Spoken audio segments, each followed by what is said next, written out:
My brother grinned and said, "The house is ours now, thanks to the co-signer." I said, "Glad it helped." Then my mom whispered, "You shouldn't expect a room. It's their family home." I stood in the driveway, still gripping the congratulatory bottle of champagne when I heard those words. My brother Jamie's voice was full of smug satisfaction, the kind of tone someone uses when they know they've won something, even if they didn't do the work. "The house is ours now, thanks to the co-signer," he repeated, flashing that grin that used to charm teachers and bail him out of every screw-up from kindergarten to college. I smiled tight-lipped. Glad it helped. That was the agreement, after all. I co-signed the mortgage 2 years ago when the bank wouldn't approve him and his wife due to Jamie's patchy job history and dismal credit score. He begged. She cried. My parents called me every day for 2 weeks. "Just help them get their start," my mom had said. "You're so good with money. Jamie just needs a little leg up." So I did it. I was cautious, had the paperwork reviewed, made sure I wasn't financially liable. Clause 14b gave me an out, just in case. But I never expected them to weaponize my kindness. That's when my mom leaned in, voice soft but dagger sharp. "You shouldn't expect a room. It's their family home now." Just like that. No thank you. No appreciation. Just a gentle shove out the door of the very home I helped secure. I didn't say a word. Just smiled, handed Jamie the champagne, and nodded as he and his wife disappeared into their new kitchen to show off the stainless steel appliances to her cousin. That evening, while everyone else posted happy selfies in the backyard, I sat in my car and opened the mortgage document on my phone. Clause 14b. In the event that the cosigner no longer resides or benefits from the property, they may issue a formal withdrawal of signature, provided the mortgage can no longer be sustained by the primary holders. My fingers trembled slightly as I typed the email to the bank. Subject line: Signature Withdrawal Request, Clause 14b Invocation. 3 days later, I got the call. Jamie's number flashed on my screen. I let it ring out. Then came the voicemail. "The loan's in default." What the hell is going on? I just smiled, typed a single sentence in reply, corrected a title error. Jamie's voicemail had the kind of panic I hadn't heard in years. Not since he was 24 and called me crying because he blew his student loan money in 3 weeks and needed rent money or he'd be on the street. Back then, I wired him $1,200 the same night. This time, I didn't answer. I just stared at the phone as it buzzed over and over, each ring another reminder of every time I'd bailed him out. Every time I'd played the role of the good son. The one who didn't complain, who always picked up the slack, who never made a scene. The one who was expected to fix things, no questions asked. Because that's how it's always been in our family. Jamie was the baby, the creative, the free spirit, with a heart of gold and a wallet full of lint. He bounced from job to job like it was a hobby. Graphic design, event planning, bartending, dog walking. My parents framed it as exploration. I saw it for what it was, refusal to grow in its wrong way. Meanwhile, I was the responsible one, the stable one, the co-signer. At 19, I worked full-time and took night classes. By 25, I had already bought my first condo. By 29, I'd flipped it and made enough equity to put a down payment on a better one. By 32, my credit score was 812. When Jamie came to me with his big plan to buy a house for his growing family, I should have known better. But the guilt? It always worked. "Be a good brother," Mom said. "Help them get started," Dad added. "It's not like he's asking you for money, just your name on paper." But my name on paper turned into responsibility in practice. Every time Jamie and his wife missed a payment, the bank called me first. And they missed more than once. "Oh, we had a car issue." "Oh, daycare costs were higher this month." "Oh, the heater broke." Each excuse came with a half-hearted promise. "We'll catch up next month, promise." I covered for them twice, silent wire transfers that I didn't even tell them about. I didn't want them to be ashamed. Or rather, I didn't want them to know how close they were to losing the house until now. And yet, they still found a way to make me feel like the outsider. The day of the housewarming, which, for the record, I wasn't officially invited to but found out about through a cousin's Instagram story, I showed up anyway. I thought, foolishly, that Jamie would pull me aside and say thank you. That maybe he'd hand me a drink and toast to the guy who made this possible. Instead, he grinned at me like a used car salesman and said, "Well, we made it. Thanks to the co-signer." Then Mom whispered, "You shouldn't expect a room. It's their family home. It hit like a slap. And not just because I technically owned part of that house. No, it hit because I remembered every Christmas I spent giving more than I had. Every birthday where Jamie forgot my name, but I still showed up with a gift for his kid. Every time my parents praised his progress and ignored the fact I'd just gotten promoted again. I remembered the time Jamie blew $4,000 of borrowed money on a business idea involving artisanal hot sauce. Or when he and his wife hosted a GoFundMe for baby needs and spent half of it on a staycation. Or when he called me last year, asking me to co-sign, because they'd finally grown up. I believed them. That night after the housewarming, I sat at my kitchen table alone, reading and rereading the mortgage agreement. It felt like swallowing broken glass. That clause, 14B, was my only parachute, and they lit the plane on fire. So I jumped. I sent the email. Then I waited. Day 1, silence. Day 2, missed calls. Texts. Day 3, 9:17 a.m. A call from Jamie, his voice cracking like a teenager caught lying. You need to call the bank, man. They said the mortgage is unstable or something. I requested my signature be removed, I said calmly. Clause 14B. They'll need you to refinance under your own credit. You can't do that. I can. I did. Click. At 4:41 p.m., my dad texted me. We may lose the house. I stared at it for a long time, my thumb hovering over the keyboard. I typed 3 words. Not my problem.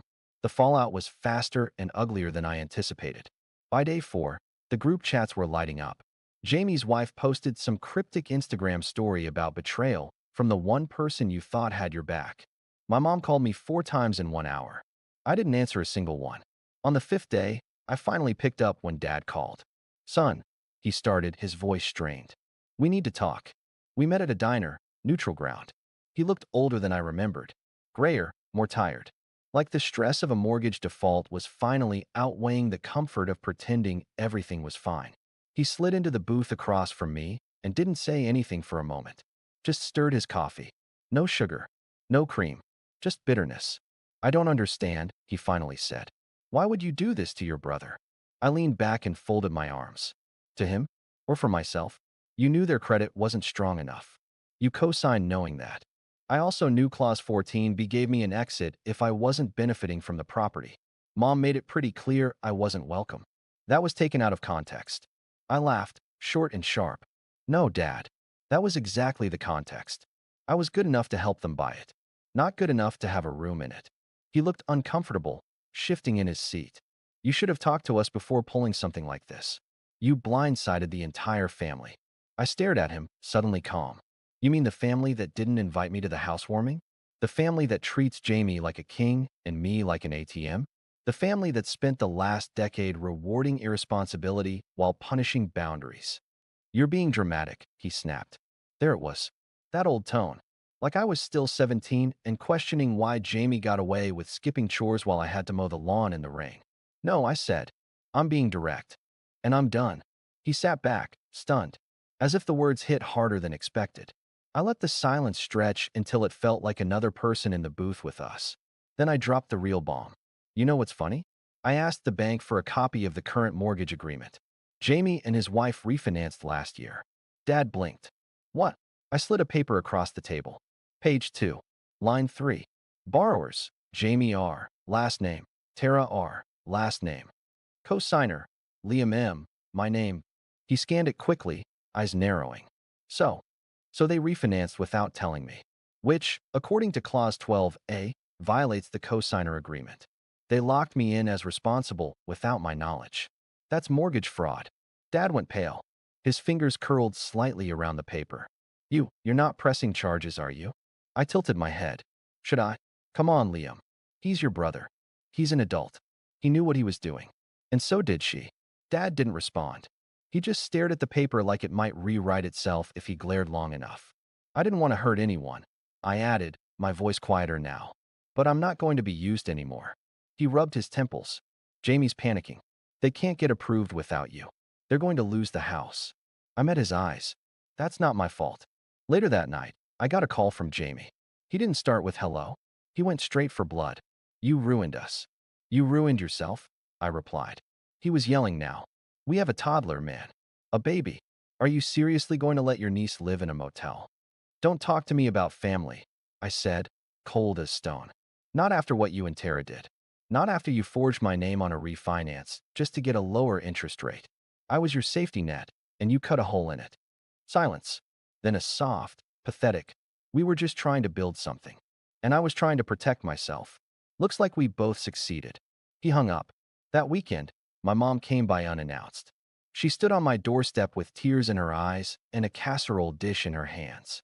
Her olive branch. Her guilt offering. You really won't help them? She asked, voice trembling. I opened the door just enough to meet her gaze. Not with a house they said I wasn't welcome in. Her lip quivered. It's not fair. You're better off. You don't have kids. You don't have. Exactly, I cut in. I don't have kids. I don't have a wife. I don't have a family leaning on me. Because every time I tried to build my own life, you handed my energy, my resources, my support to Jamie. She looked down at the casserole dish. I didn't know it was that bad. I nodded once. That's the problem. I closed the door. And for the first time in years, I felt warm. The first thing I noticed after the mortgage signature withdrawal wasn't the backlash. It was the silence.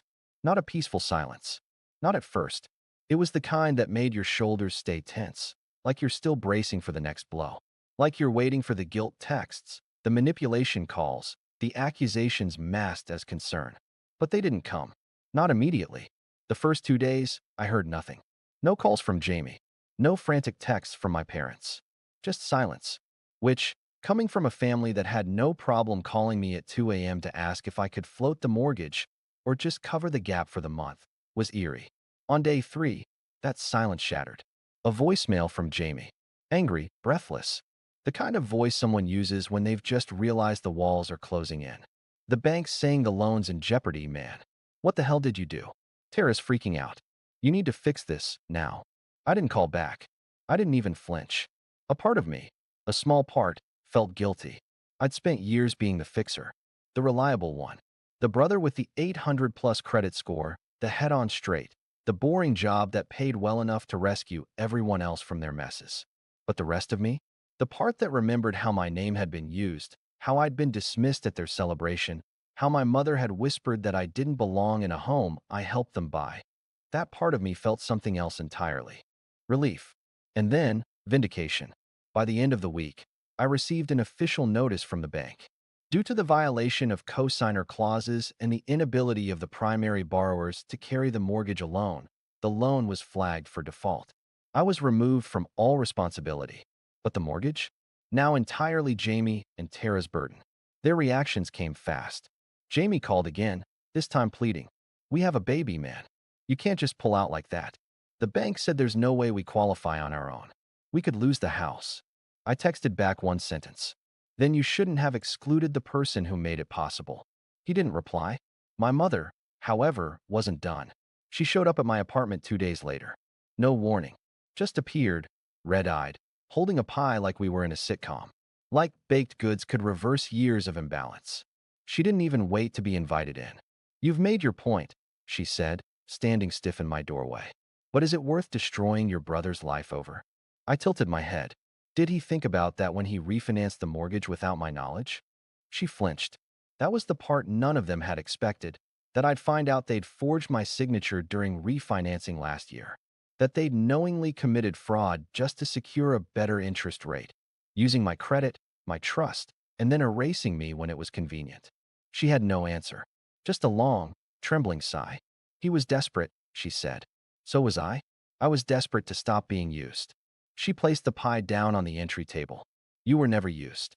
I walked over to the shelf and pulled out a file folder, dropped it on the table beside the pie. Inside, copies of every transfer, every check, every payment I made on their behalf over 8 years, totaling $67,400. Then what would you call this? She stared at the numbers, at the long list of dates and amounts, then at me, and she said nothing, just left. After that, the silence returned. But this time, it felt different. I stopped checking my phone every few minutes. The buzzing anxiety that used to live in my chest like a tenant, it started to move out. I could breathe. I could sit in my living room without wondering who was going to ask me to save them next. And for the first time in over a decade, I began to live only for myself. I moved. Upgraded to a one-bedroom apartment downtown. Nothing fancy, but it had tall windows and morning light. The kind of place where you don't owe anyone a single inch of your floor plan. I started doing small things I hadn't done in years. Reading for pleasure, cooking actual meals, saying no without giving an explanation. Meanwhile, Jamie and Tara moved into a rented duplex in a less shiny neighborhood. I heard through a mutual friend that their credit was wrecked, that they were fighting a lot, that Jamie had picked up 2 part-time jobs to cover rent and bills. I didn't gloat, but I didn't feel sorry either. I felt free. One day in early spring, I received a letter. Handwritten. No return address. It was from Tara's sister. You probably don't want to hear from me, but I wanted to say thank you. Not just for helping them buy that house, but for finally standing up for yourself. You were the only reason they had that roof to begin with. And the only reason they lost it was because they took you for granted. I hope you're doing okay. Just wanted you to know, some of us noticed. And some of us understand. I kept that letter. It sits on my bookshelf, tucked behind a photo from my college graduation. A day my family didn't bother showing up for because Jamie was feeling sick. Somehow, that letter means more than any thank you I ever got from my own blood. Because it wasn't just about the house. It was about reclaiming power. It was about burning the bridge before they dragged me into the water with them. It was about finally saying, enough, and meaning it. It's been over a year since I removed my name from that mortgage and let the pieces fall where they may. 1 year since I finally stopped playing the silent savior in a family that mistook sacrifice for obligation. And I've never been more certain that I did the right thing. In the beginning, the quiet unnerved me. I was used to chaos, to last-minute calls, to emergencies that weren't mine but became mine anyway. I was so accustomed to carrying everyone else's burdens that I'd forgotten what my own life sounded like when I wasn't constantly putting out someone else's fires. But now I know peace. Real peace. I live in a modest but beautiful apartment downtown. It's not big, but it's mine. Paid for with my money, my decisions, my freedom. The furniture was chosen with intention. The space is clean. The silence is sacred. No children running through the hallway uninvited. No phone calls at 11 p.m. asking if I could cover a car payment or a last-minute babysitting shift. Just stillness. And for once, I don't mistake it for loneliness. I've been learning what it means to enjoy my own company. I read more. I journal almost every day. I take long walks in the evening, listening to old music I used to love before my days were filled with other people's noise. Sometimes, I'll sit at the cafe on the corner, sipping coffee, watching life unfold around me, and I realize I'm part of the world again. Not just a silent pillar holding up a collapsing house. That house, the one Jamie and Tara lost. It was sold at auction last winter. They had to move out before Christmas. They ended up in a cramped 2-bedroom apartment near the highway, far from the polished suburb where they once posed for housewarming photos they never invited me to be in. I didn't celebrate their fall, but I didn't mourn it either. Actions have consequences. And for once, I wasn't the one cushioning the landing. My parents tried to rope me back in a few times. Generic holiday messages. We miss you. It's been too long. My father even left a voicemail saying, Jamie's doing better now. Maybe it's time we all moved past this. But they never once apologized. Not for the manipulation. Not for the pressure. Not for choosing Jamie's convenience over my well-being time and time again. They just wanted me to forget. To move on. To be the bigger person. But here's the thing. I was the bigger person. For years. And it nearly broke me. Being the bigger person doesn't mean staying in a system that eats you alive. It doesn't mean handing over your time, your peace, your money, your sense of self, just because someone shares your DNA. Forgiveness, I've learned, doesn't require contact or explanation. Sometimes it looks like silence, distance, closure that happens in your own heart with no audience. I've forgiven Jamie, but I'll never trust him again. I've forgiven my parents, but I'll never give them another opportunity to silence me. The people I surround myself with now, friends, colleagues, chosen family, they know me for me. Not as a wallet, not as a fallback, not as a tool, but as a man who has weathered something heavy and came out the other side. I've started painting again. Nothing serious, just for myself. Colors and shapes that don't need permission to exist. There's one canvas I keep on the wall across from my desk. Blues, grays, a hint of gold. I call it Clause 14B. Every time I look at it, I remember the moment I sent that email to the bank. Not out of anger, but clarity. It was the moment I chose myself. And in a world that so often teaches us to put others first, especially those closest to us, choosing yourself is an act of revolution. If you asked me what the hardest part was, I'd say it wasn't the backlash, not the yelling, not the disappointment. It was unlearning the idea that love means saying yes until you have nothing left. It was rebuilding an identity that wasn't rooted in usefulness. And now? Now I live by a different code. I help when I can, but not at the expense of my sanity. I show up, but only where I'm respected. I love, but not blindly. One night, a few weeks ago, I received a message on Facebook from an old high school friend. We hadn't talked in years. She wrote, "I saw what happened with your brother. I remember how people used to dump stuff on you, and you always just took it. It's good to see someone finally stand up. You look lighter." She's right. I feel lighter because I'm no longer carrying weight that was never mine.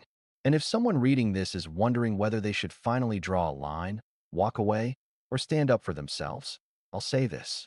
You are not selfish for saying no. You are not cruel for protecting your peace. You are not wrong for refusing to drown in someone else's storm. Sometimes, choosing yourself isn't the betrayal. It's the rescue, rebuilding after a hard lesson. And the most powerful thing I ever typed? For words, I withdraw my signature.